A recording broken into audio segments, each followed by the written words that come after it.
9월 16일 금요일 새벽기도 하나님께 함께 예배드리겠습니다. 우리 사도신경 하심으로 신앙을 고백하겠습니다. 나는 전능하신 아버지 하나님 천지의 창조주를 믿습니다.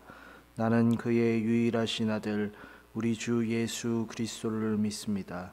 그는 성령으로 잉태되어 동정녀 마리아에게서 나시고 본디오 빌라도에게 고난을 받아 십자가에 못 박혀 죽으시고 장사된 지 사흘 만에 죽은 자 가운데서 다시 살아나셨으며 하늘에 오르시어 전능하신 아버지 하나님 우편에 앉아 계시다가 거기로부터 살아있는 자와 죽은 자를 심판하러 오십니다. 나는 성령을 믿으며 거룩한 공교회와 성도의 교제와 죄를 용서받는 것과 몸의 부활과 영생을 믿습니다. 아멘. 오늘 말씀은 에스겔 40장 1절부터 4절까지 말씀입니다. 우리 한 목소리로 읽겠습니다. 우리가 사로잡힌 지 25째 해 성이 함락된 후 14째 해 첫째 달 10째 날에 곧 그날에 여호와의 권능이 내게 임하여 나를 데리고 이스라엘 땅으로 가시되 하나님의 이상 중에 나를 데리고 이스라엘 땅에 이르러 나를 매우 높은 산 위에 내려 놓으시는데 거기에서 나무로 향하여 성읍 형상 같은 것이 있더라. 나를 데리시고 거기에 이르시니 모양이 놋같이 빛난 사람 하나가 손에 삼줄과 측량하는 장대를 가지고 문에 서 있더니 그 사람이 내게 이르되 인자야 내가 내게 보이는 그것을 눈으로 보고 귀로 들으며 내 마음으로 생각할지어다. 내가 이것을 내게 보이려고 이리로 데리고 왔나니 너는 본 것을 다 이스라엘 족속에게 전할지어다 하더라. 아멘. 아는 것이 힘이다라는 말은 우리 성도님들이 자주 들어보셨을 텐데요. 이러한 말은 성경에서 가장 잘 어울리는 말이라 생각이 듭니다. 성경은 아는 만큼 힘이 되고 또한 하나님이 에스겔에게 그 선지자에게 성전을 보여주신 것처럼 우리는 성경을 보는 것이 힘이 될 줄로 믿습니다. 1절의 말씀 우리에게 밝히듯 이스라엘은 이제 바벨론 포로 생활을 하고 있는데요. 포로로 잡힌 지 이제 25년째 그리고 그 예루살렘 성전이 무너진 지 14년이 지난 1월 10일 그날이라 할 수 있는데 그렇게 포로로 붙잡힌 와중에 에스겔은 하나님의 권능에 붙잡혀서 이스라엘 땅에 있는 아주 매우 높은 산으로 가게 되는데요. 그리고 거기에 무너져 있는 예루살렘 성전을 보는 것이 아니라 새로운 성전을 이제 그 에스겔은 보게 되죠. 그래서 이제 그 우리가 읽은 에스겔 40장부터는 새로운 성전이 계속해서 이제 외부부터 안에까지 이렇게 소개가 되는 것을 알 수가 있는데요. 에스겔은 그 새로운 성전을 자신의 두 눈으로 직접 보고 있는 것을 우리에게 지금 하나하나 글자로 지금 표현해주고 있어요. 그리고 또한 우리가 이 성경을 눈으로 읽으면서 새로운 성전에 집중할 수 있게 하는 거죠. 이렇게 에스겔은 우리에게 눈으로 보라, 이 새로운 성전을 우리의 두 눈으로 보게 할 것을 말씀을 통해 얘기하면서 새 성전을 이 글자를 통해 만약 눈으로 보게 되었다면 귀로 들을 것도 함께 얘기하고 있는데요. 그 말은 지금 우리의 두 눈으로 성경을 읽어서 그 성전을 바라보게 된다라고 한다면 그 성전이 주는 의미, 하나님의 참뜻이 주는 의미, 에스겔서가 주는 그 의미가 무엇인지 우리에게 들어야 한다라고 외치는 것인데요. 보는 것에 그치지 말고 귀로 기울여 들어야 한다라고 말하는 것이죠. 그래서 에스겔과 이스라엘 백성들의 눈과 귀와 또한 마음, 그 마음은 분명 무너진 성전 그리고 바벨론 포로 생활로 가득 차 있었던 것인데, 이제 더 이상 희망조차 없었던 그런 포로 인생 가운데 하나님께서는 에스겔과 또한 그의 백성 이스라엘에게 이전에 볼 수 없었던 새로운 성전을 보여주시는 것이죠. 그러니까 즉 이스라엘의 성전은 하나님께서 복구하시고 다 무너져 간 그 이스라엘의 마음 또한 하나님께서 회복하신다라는 것인데요. 우리말에 공든탑이 무너지랴라는 말이 있는데, 사실 오랜 세월 세웠던 그 예루살렘 성전과 그들 마음에 오랫동안 세웠던 그 신앙을 다시 세운다는 것은 거의 불가능에 가깝다고도 할 수 있는데요.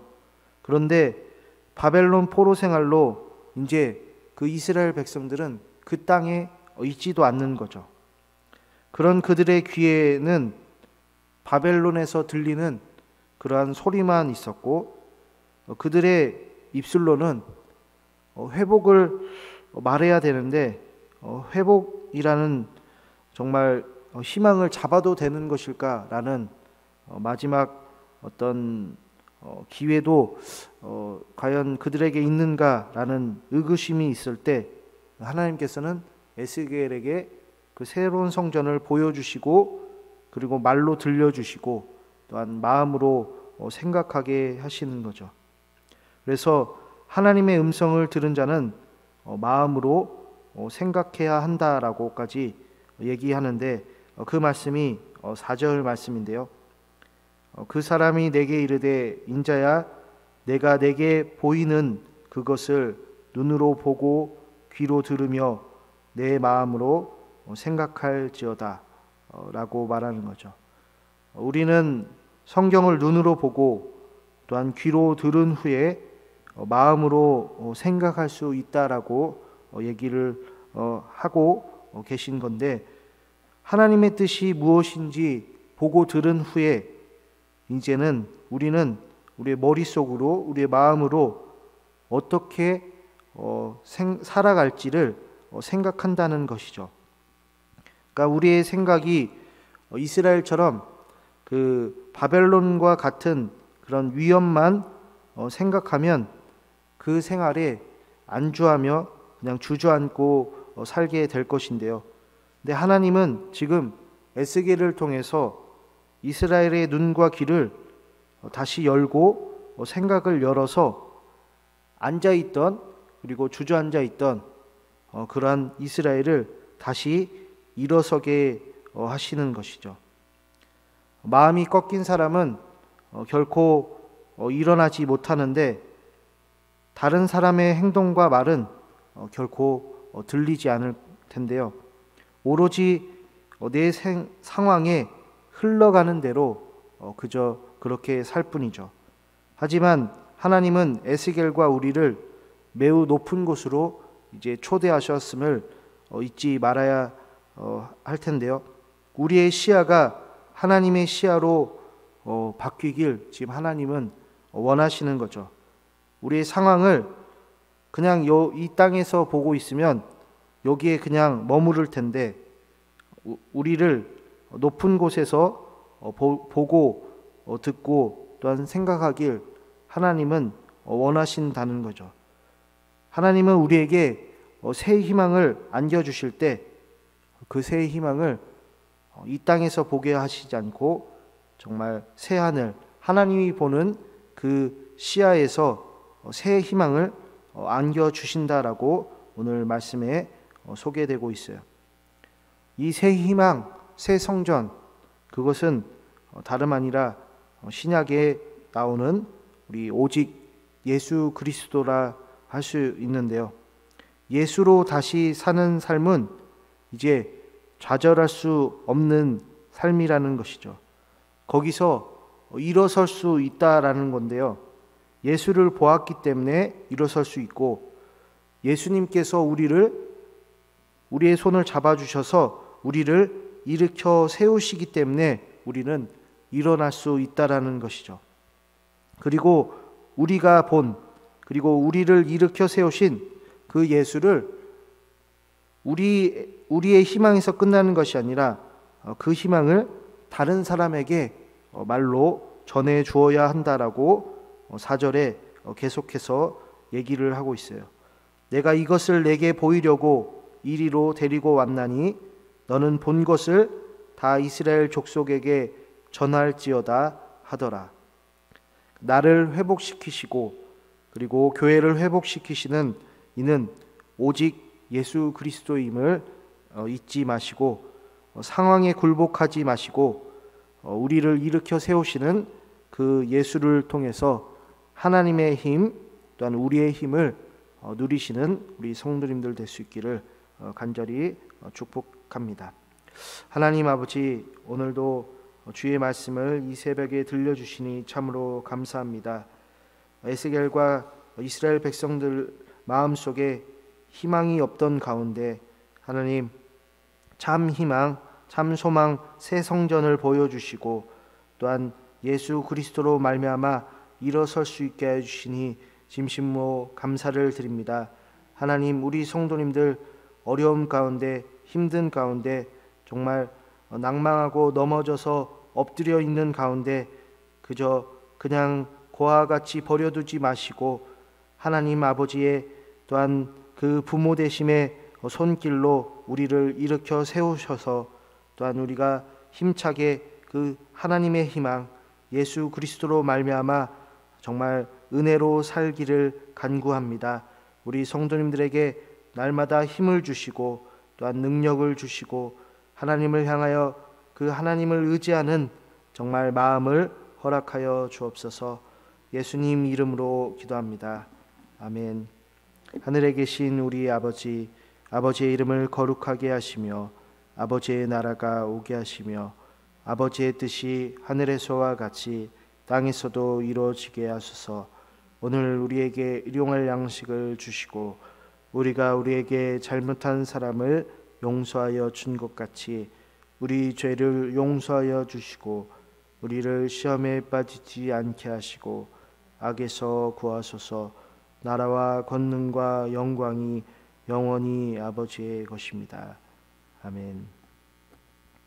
우리 함께 새벽에 기도할 때 하나님의 은혜가 우리에게 능력이 될 수 있기를 위해서 성도들과 그 가정의 건강함과 평안함 위해서 목사님과 그 가정 위해서 또한 우리 교회의 각 기관과 구역과 교회 학교 위에 또한 선교 위에 그리고 개인 기도 제목 놓고 함께 기도하겠습니다.